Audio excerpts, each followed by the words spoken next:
Allahabad high court के judgement typing test में अभी फ़िलहाल बच्चों का ये सवाल पैदा हो रहा है कि सर 15 मिनट में ये मैटर ही टाइप नहीं हो रहा है पूरा, बहुत सारे स्टूडेंट से तो 90 में जो मतलब 100 आउट ऑफ 100 मार्क्स कैसे लेके आएँ। दूसरा उनका ये सवाल है कि फॉर्मेटिंग कई बार गलत हो जाती है जल्दबाजी में, मैटर पूरा टाइप नहीं हो पाता है, पैनिक हो जाते हैं, ठीक है। और एग्जैक्ट जो क्वेश्चनिंग रहनी चाहिए, कौन सा मैटर कहाँ किस तरीके से टाइप होना चाहिए, वो टाइप नहीं कर पा रहे हैं। प्रैक्टिस कर रहे हैं बट बात नहीं बन रही है 100 आउट ऑफ 100 लाने के लिए। तो आज इस वीडियो में बात करेंगे कि कैसे आप 100 आउट ऑफ 100 के लिए आगे बढ़ सकते हैं, कैसे आप चीज़ें को डेवलप कर सकते हैं अपनी फंडामेंटल मिस्टेक्स को कंप्लीट करके। आइए इस वीडियो की शुरुआत करते हैं। हम इस वीडियो की जो समझेंगे, इसको दो टॉपिक में समझेंगे कि एक तो आपकी टाइपिंग स्पीड, दो सॉल्यूशंस के थ्रू जाएंगे, दो वे के थ्रू। एक तो आपकी टाइपिंग स्पीड, दूसरा बढ़ेंगे हम आपकी फॉर्मेटिंग की स्पीड, जो बहुत इंपॉर्टेंट है, जिसको हम बेसिकली इग्नोर भी कर रहे हैं फिलहाल। देखिए, टाइपिंग स्पीड पे बात करते हैं। 100 आउट ऑफ 100 गेन करने के लिए आप इस चीज़ को समझिए कि 500 वर्ड आपके पास हैं, 15 मिनट आपको दी गई है। अगर मैटर को सिर्फ टाइप करना हो, सिर्फ टाइप ही करना हो और कुछ नहीं करना हो, तो भी आपकी एटलीस्ट 35 की स्पीड राउंड ऑफ चाहिए आपको। 33.33 चाहिए, बट राउंड में हम ऑफ में लेते हैं। 35 की स्पीड आपको एटलीस्ट चाहिए। तो पहले चीज़ तो ये एक्वायर कीजिए कि क्या आपकी स्पीड 35 प्लस है, और अगर प्लस है तो अब उसमें आप ये चीज़ें जोड़िए कि आपको नेम्स टाइप करने पड़ सकते हैं, dates, comma, stop, slash, hyphen, brackets, numbers, कुछ कुछ एक्ट्स, उनके बाद उनके डिटेलिंग ये टाइप करनी पड़ सकती है। तो याद रखिए कि 35 की स्पीड से बात नहीं बनेगी।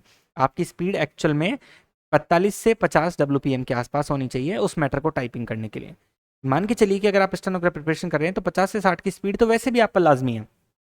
तो जब ये अगर आपकी ये गेन हो गई है 50 से 60 की स्पीड, तो आप नोटिस कर रहे होंगे उन विद्यार्थियों के लगभग 90 के आसपास नंबर आ रहे होंगे, ठीक है। अब उनकी फॉर्मेटिंग की मिस्टेक है जो हम दूसरे पार्ट में देखेंगे। अभी फर्स्ट पार्ट में पहले इसको कंप्लीट करते हैं कि टाइपिंग स्पीड आपने डेवलप कर ली कितनी अपनी, 45 से 50 के बीच में, 60 के बीच में आपकी टाइपिंग स्पीड आ गई है।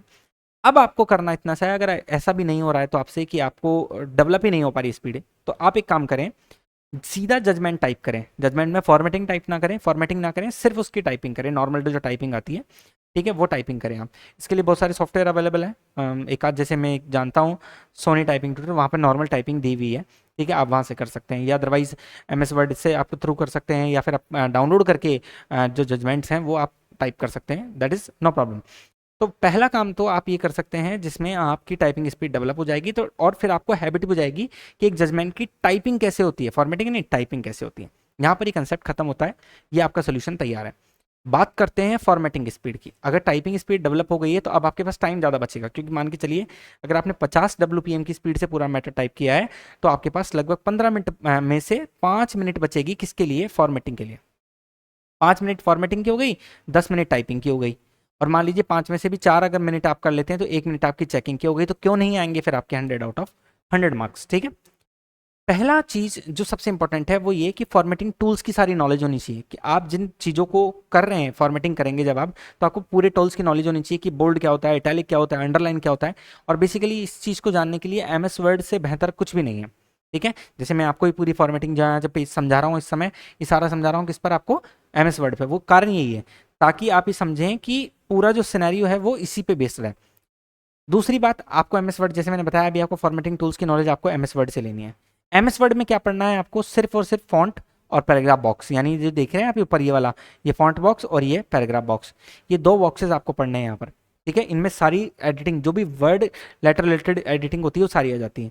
और यहीं से आपको मालूम चलता है कि लेटर क्या होता है, वर्ड क्या होता है, लाइन क्या होती है, पैराग्राफ क्या होता है, डॉक्यूमेंट क्या होता है। क्योंकि हर एक फॉर्मेटिंग टूल, हर एक टूल जो है वो अलग अलग तरीके से काम करता है। जैसे पैराग्राफ वाले पैराग्राफ पे काम करेंगे, फॉन्ट वाले लेटर पे काम करेंगे, वर्ड पे काम करेंगे, मे बी लाइन पे भी काम करेंगे, ठीक है।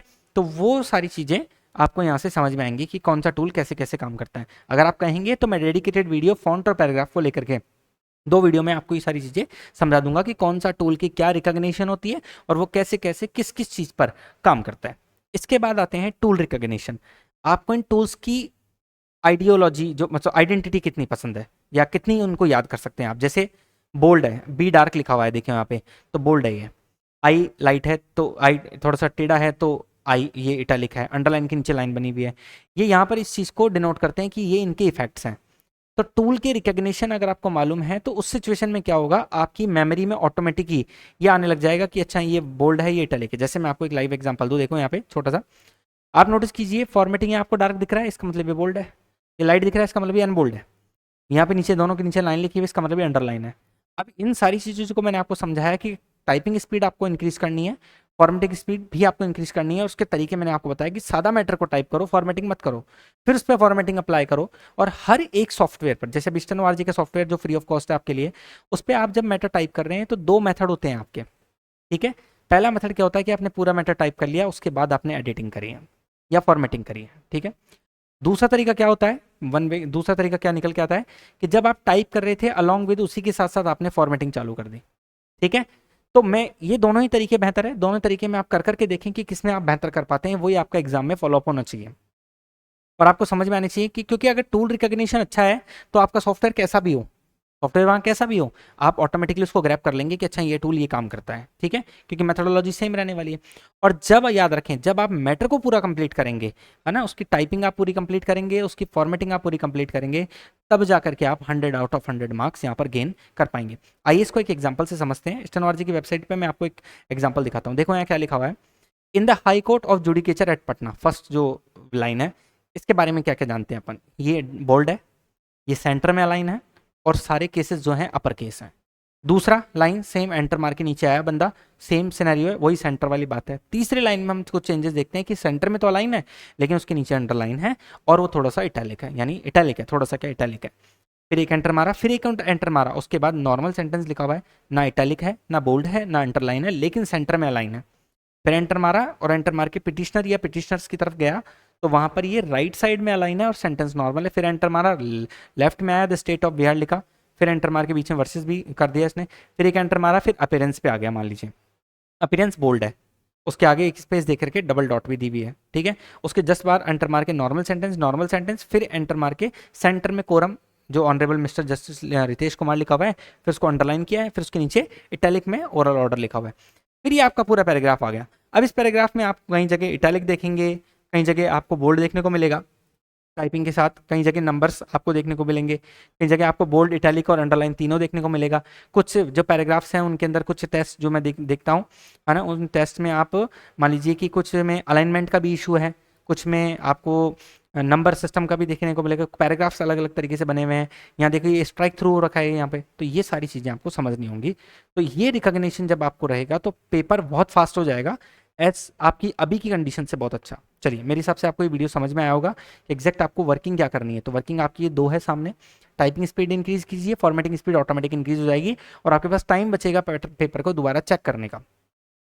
अगर आपको ये वीडियो पसंद आया और अगर आपकी और भी कोई क्वेरीज तो मुझे कमेंट में बताएं प्लीज़, ठीक है। पिटमैन रिजल्ट अगर कोई दिक्कत है तो मुझे बताएं, उसका भी हमारे पास अच्छा सा समाधान है अगर आपकी कोई प्रॉब्लम रहती है तो।